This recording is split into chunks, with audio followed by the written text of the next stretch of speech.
नमस्कार, वंदे मातरम न्यूज में आपका स्वागत है। आपके साथ मैं हूं रेखा श्रीवास और खबरों में आगे बढ़ने से पहले आइए नजर डालते हैं आज की हेडलाइंस पर।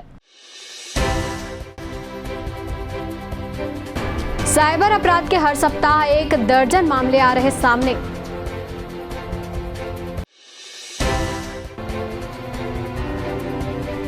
किसानों को मिलेगी खाद व फसल लगाने की सलाह।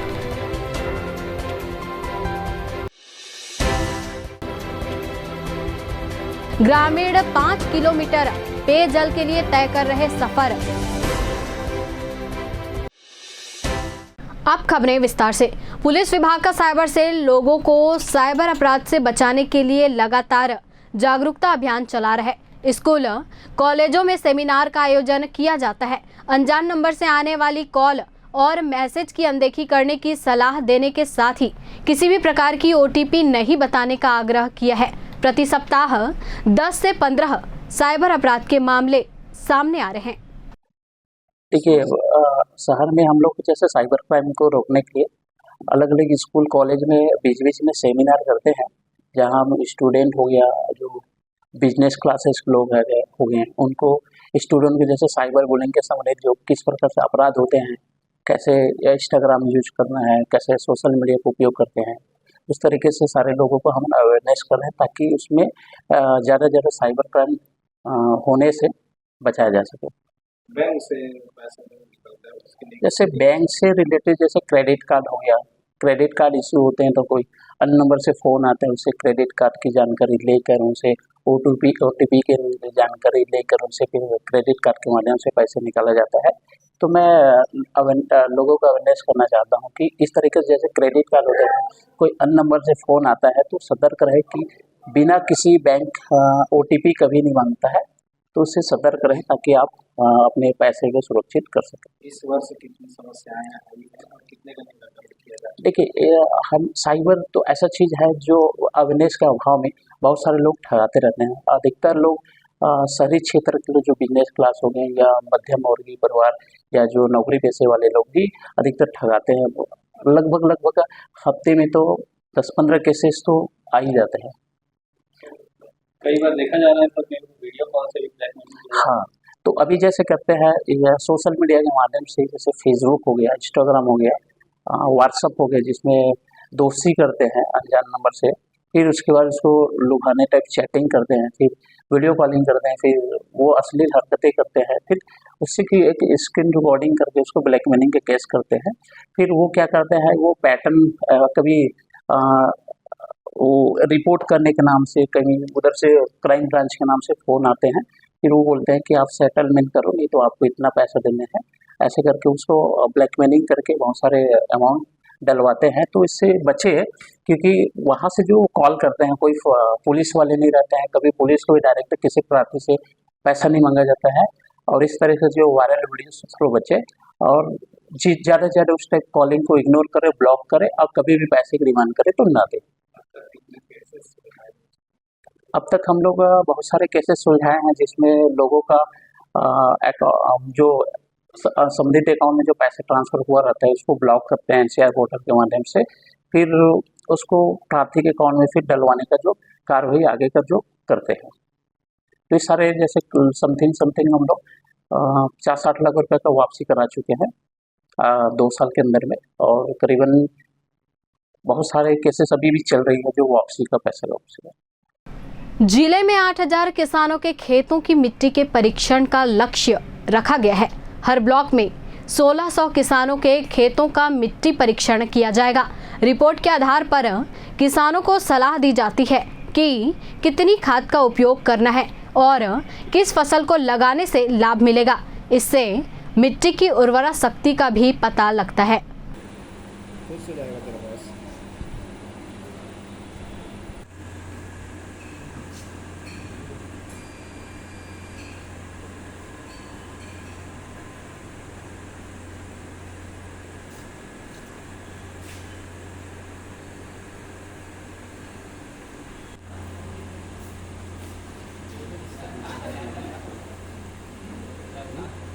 अब एकदम सटा मत रे पागल।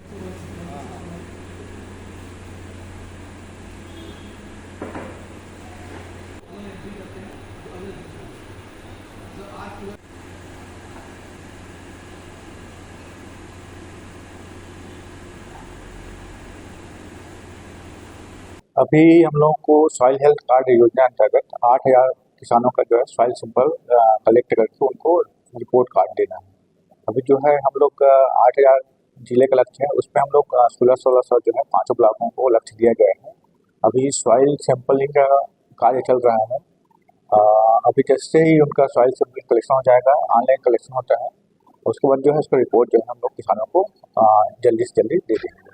तो उसके बाद क्या सलाह दी जाती है?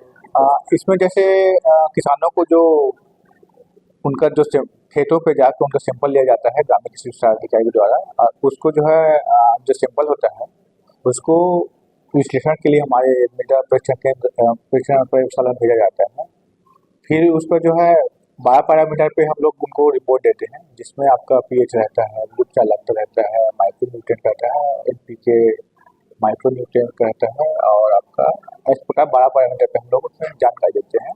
उस पर जो है किसान का जो फसल लेना चाहता है उसके आधार पर उसको रिकमेंडेशन आता है कि आपको कितना फर्टिलाइजर उपयोग करना है, एनपीके जो भी रहता है, आपका यूरिया रहता है, एसएसपी रहता है, या जैविक खेती जो भी करना चाहते हैं, और उसमें रिकमेंडेड में रिपोर्ट कार्ड में लिखा रहता है। सर, इस योजना से किसानों को कितना लाभ है, मिट्टी में कितना परिवर्तन है? देखिए, इसमें जो है जो सॉइल हेल्थ कार्ड के जो मुख्य लाभ है, जिस उद्देश्य कहा जाता है, सबसे पहले तो उससे किसानों को फर्टिलिटी जो दर होता है पता चल जाता है।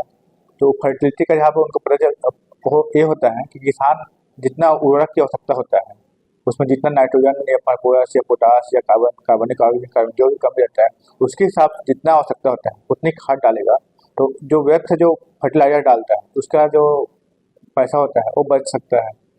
प्लस यदि वो क्या करता है, जितना आवश्यकता होता है उतना ही उर्वरक डालता है, ये कम या ज़्यादा डालने से भी किसान को घाटा है। तो जितना अमाउंट में डालना रहता है उतना फर्टिलाइजर डालता है।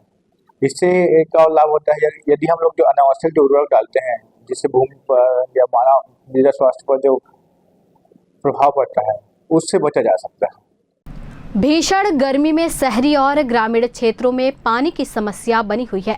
करतला ब्लॉक के पहाड़ किनारे बसे ग्राम गेराव के रहवासी 5 किलोमीटर दूर से पानी लाने के लिए मजबूर हैं। बरसात के दिनों में यह समस्या और भी विकराल रूप धारण कर लेती है। गांव में वर्षों पहले लगाया गया हैंडपंप भी बंद पड़ा हुआ है व जनप्रतिनिधि मौन साधे बैठे हुए हैं।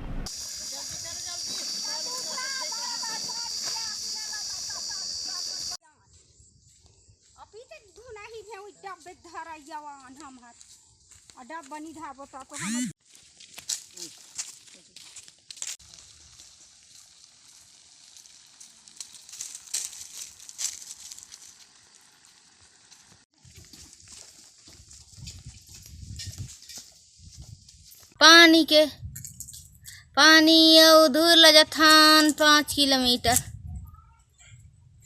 और तहन बाद में फिर जथान है साड़ गिराता है तो और सांप बीच के डगर है 10 किलोमीटर। मोर पानी के नहीं है एक एको झन जमो झन लके देख थान और बोट खा कूद थे करा और पानी की समस्या नहीं करता है सरपंच सचिव में नहीं वही माँ बाप जान के हम जथान तो हम कछु निगा न है कछु कथन तो हमार बातें ला नहीं सुने। और एक ठो घरा है यहाँ तेला माता दई का सो में कूद थे बोट घानी और है हमला पूछत नहीं है कैसे करे जाए।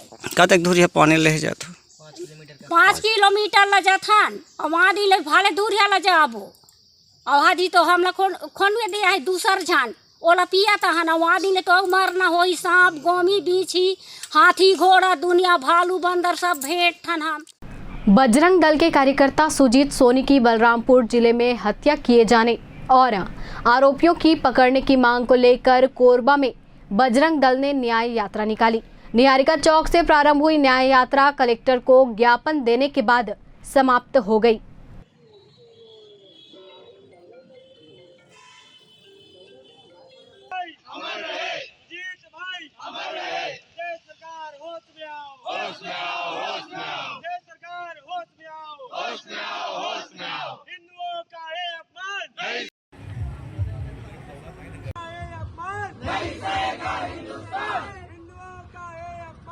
जीत के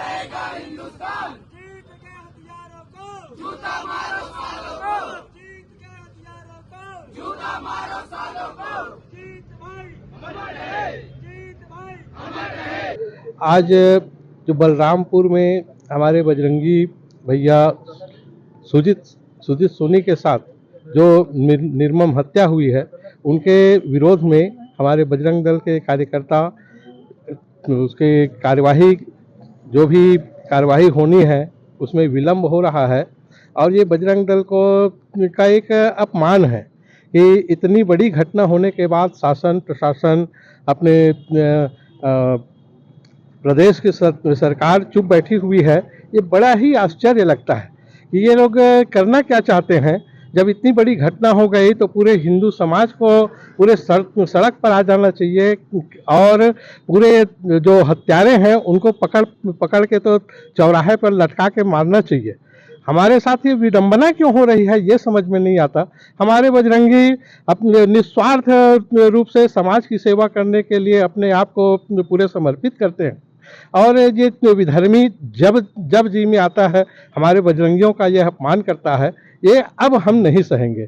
हम प्रशासन से ये मांग कर रहे हैं कि हमारे बजरंगियों को भी अब राइफल रखने की अनुमति दे और उनको ताकि कहीं कोई घटना होती है तो हम लोग भी वैसे ही उनको गोली से मार सकें, ऐसा हमारी मांग है। अभी तक के जांच में पुलिस क्या बोल रही थी? ये जांच में पुलिस पूरे मतलब उसमें कोई रुचि ही नहीं दिखा रहा है। यही तो हमारी सबसे बड़ी विडंबना है कि जो तत्काल एक छोटा सा चोरी होता है तो आदमी तुरंत चोर को पकड़ने के लिए निकल जाते हैं। पता नहीं ऐसे हत्यारों को ऐसा क्यों साथ दिया जा रहा है, ऐसा क्या है। यही हम हिंदू समाज के लिए बड़े ही चिंता का विषय है और इस चिंता के विषय के लिए हम 10 दिन का अल्टीमेटम दिए हैं। इसके बाद हमारे बजरंगी विश्व हिंदू परिषद, मातृशक्ति, दुर्गा वाहिनी की बहनें सभी सड़क पर आएंगे और अपनी हिंदुत्व की ताकत को दिखाएंगे। विश्व पर्यावरण दिवस के अवसर पर केएन कॉलेज में पौधारोपण किया गया। इसी तरह पोड़ी बहार में भी वृक्षारोपण किया गया।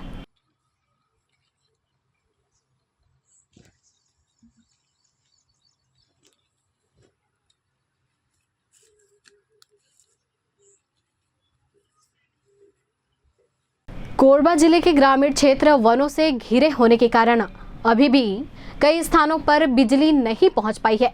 ऐसे स्थानों पर सौर ऊर्जा वरदान साबित हो रही है। किसानों को 5 HP और 3 HP के लगभग 4200 पंप वितरित किए गए जो सौर ऊर्जा से संचालित होते हैं व किसानों की जरूरतों को पूरा करने में मददगार साबित हो रहे हैं।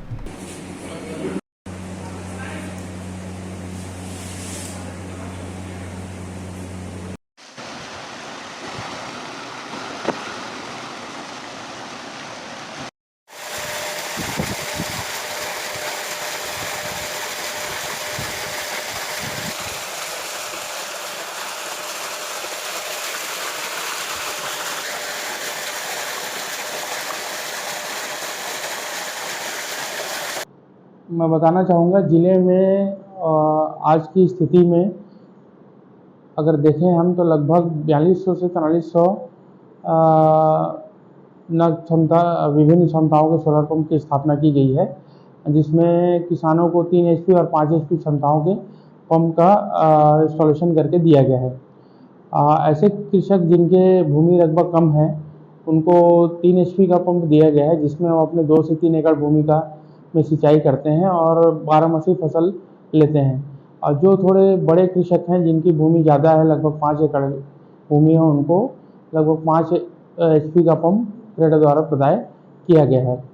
और जहाँ तक के देखा जाए तो ऐसे स्थल जहाँ पर बिजली नहीं है वैसे स्थलों के लिए सौर सूजला योजना एक वरदान साबित हो रही है, जिसमें न केवल वो ग्रीष्मकालीन फसल लेते हैं अपितु वो वर्षाकालीन फसल में भी अपना जीवन यापन और उनकी उन्नति हो रही है इन सब चीज़ों से। और निरंतर प्रयास किया जा रहा है कि और भी हम आने वाले दिनों में अगर यदि हमको लक्ष्य प्राप्त होता है तो हम इसको और अधिक से अधिक किसानों तक के पहुंचाने का प्रयास कर रहे हैं। छत्तीसगढ़ राज्य विद्युत उत्पादन कंपनी कोरबा पश्चिम इकाई द्वारा विश्व पर्यावरण दिवस के अवसर पर विभिन्न प्रतियोगिताएं आयोजित की गई। कंपनी के कार्यपालक निवेशक ने विस्तार से जानकारी दी। 5 जून को पर्यावरण दिवस मनाते हैं। इसका मुख्य उद्देश्य लोगों को पर्यावरण के प्रति जागरूकता करना और उसका प्रचार प्रसार करना है। तो इस कार्यक्रम में हसदेव पावर प्लांट में पिछले 4-5 दिनों से लगातार पर्यावरण से संबंधित कार्यक्रम किए जा रहे थे। लोगों ने उसमें बढ़ चढ़ के और अत्यंत उत्साह से कई तरीके से प्रतियोगिताएँ की और उसमें भाग लिया और अपनी सहभागिता दर्शाई है। तो उसमें जैसे वृक्ष लगाना है, प्लास्टिक का वेस्ट प्लास्टिक से कुछ काम की चीज़ बनाना है और नारा प्रतियोगिता हुआ। उसके बाद बच्चों की ड्राइंग्स हुई। तो इन्हीं सभी प्रतियोगिताओं के माध्यम से लोगों में पर्यावरण के प्रति जागरूकता फैलाने का प्रयास किया गया और आज समापन समारोह में उन सभी को पुरस्कृत भी किया गया। शहर के विभिन्न स्थानों पर वट सावित्री व्रत रखकर सुहागिन महिलाओं द्वारा बरगद के पेड़ की पूजा अर्चना की गई। सत्यवान और सावित्री की कथा का वाचन किया गया। जिन स्थानों पर पूजा की गई उनमें ढोड़ीपारा, सीतामढ़ी, कुसमुंडा सहित अनेक स्थान शामिल हैं।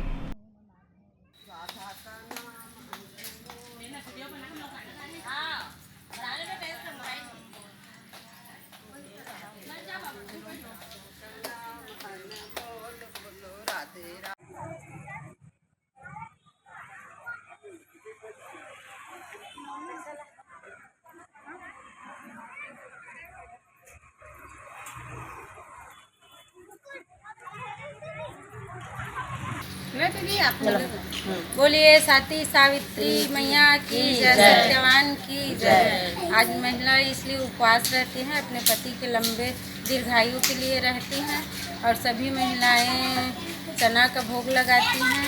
चना दाल से जो भी बना हुआ मिष्ठान रहता है उनका भोग लगाती है, फल वल का भोग लगाती है और अपने पति के दीर्घायु कामना के लिए ये उपवास रखते जाते हैं। और सती सावित्री माता है, उनकी पूजा करते हैं, उन्हीं का महत्व है इसमें। कृष्ण पक्ष आज सुहागन पर उपवास रखते हैं, पति के लिए रहते हैं, पति बच्चे के लिए और उसकी दीर्घायु के लिए। यहाँ सुबह से बहुत लोग आ गए अभी तक। आज क्योंकि वट सावित्री है ना, वट सावित्री पूजा के लिए प्रत्येक वर्ष की भांति इस बार अधिक भीड़ है और हर महिला चाहती है कि अपने सौभाग्य के लिए लंबे उम्र अपने पति की कामना के लिए व्रत किया जाता है। यह वट सावित्री का पूजा हर अमावस्या को साल में एक बार होता है ना। प्रत्येक सौभाग्यवती स्त्री चाहती है कि अपने पति की लंबी आयु के लिए ये व्रत करते हैं भैया। और आज चलेगा ये कम से कम 1-2 बजे दोपहर तक चलेगा और कथा सुना रहे हैं, बार बार सुना रहे हैं।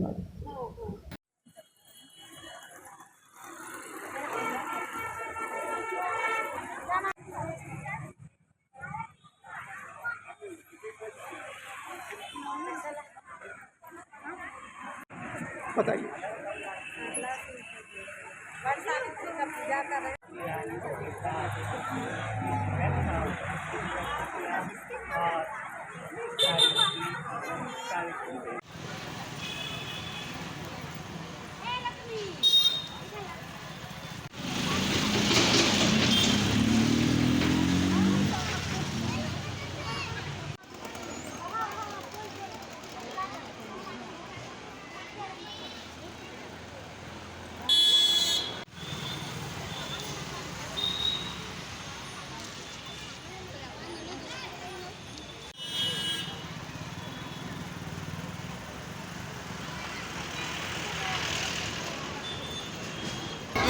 ये वट सावित्री का व्रत अपने पति के लंबे आयु के लिए माता सावित्री ने की है। तो उसी प्रकार चलो हम भी सावित्री बन के वैसे भी पूजा करने की कोशिश कर सकेंगे। और माँ सावित्री माँ सावित्री ने अपने पति की लंबी आयु के लिए वट सावित्री के व्रत को विधिपूर्वक किए थे। इसमें जल चढ़ाते हैं पहले, और जल चढ़ा के फिर 108 फेरी लगाते हैं। फिर उसमें विशेष चना दाल और गुड़ का प्रसाद चढ़ाते हैं। सुहाग इत्यादि का सब सुहाग को चढ़ाते हैं और विधिपूर्वक पूजन करते हैं। फल फूल से भोग नैवेद्य चढ़ाते हैं। इसी प्रकार हम लोग भी धूमधाम से वट सावित्री के व्रत को हर वर्ष इसी प्रकार मनाते हैं। सेवा सिंदूर मांग में भरकर, लाज की कजला आंजूंगी, शांति की तनहार पहनकर सावित्री बन जाऊंगी। आओ बहनों, हम सभी मिलकर माँ सावित्री की तरह अपने पति की लंबी आयु के लिए व्रत करें और माँ सावित्री की तरह हम भी भगवान से आशीर्वाद प्राप्त करें। सीतामढ़ी शनि मंदिर में धूमधाम से शनि जयंती मनाया गया। इस अवसर पर बड़ी संख्या में श्रद्धालु मंदिर में पूजा करने पहुंचे। वहीं मंदिर परिसर में प्रसाद वितरण व भजन कीर्तन किया गया।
पूजा 3 तारीख से 3 जून से चालू है, जो कि मतलब कल संपन्न हुई है।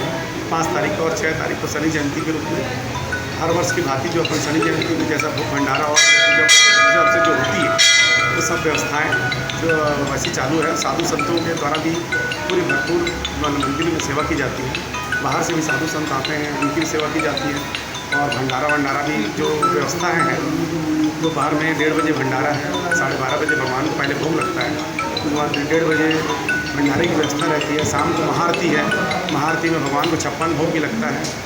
और जो व्यवस्थाएं जितनी भी जो भक्तों द्वारा जो सेवाएं प्रदान की जाती है, उनके हिसाब से भगवान की सेवा की जाती है। आज के इस बुलेटिन में फिलहाल इतना ही। आप बने रहिए वंदे मातरम न्यूज़ के साथ और मुझे दीजिए इजाज़त। नमस्कार।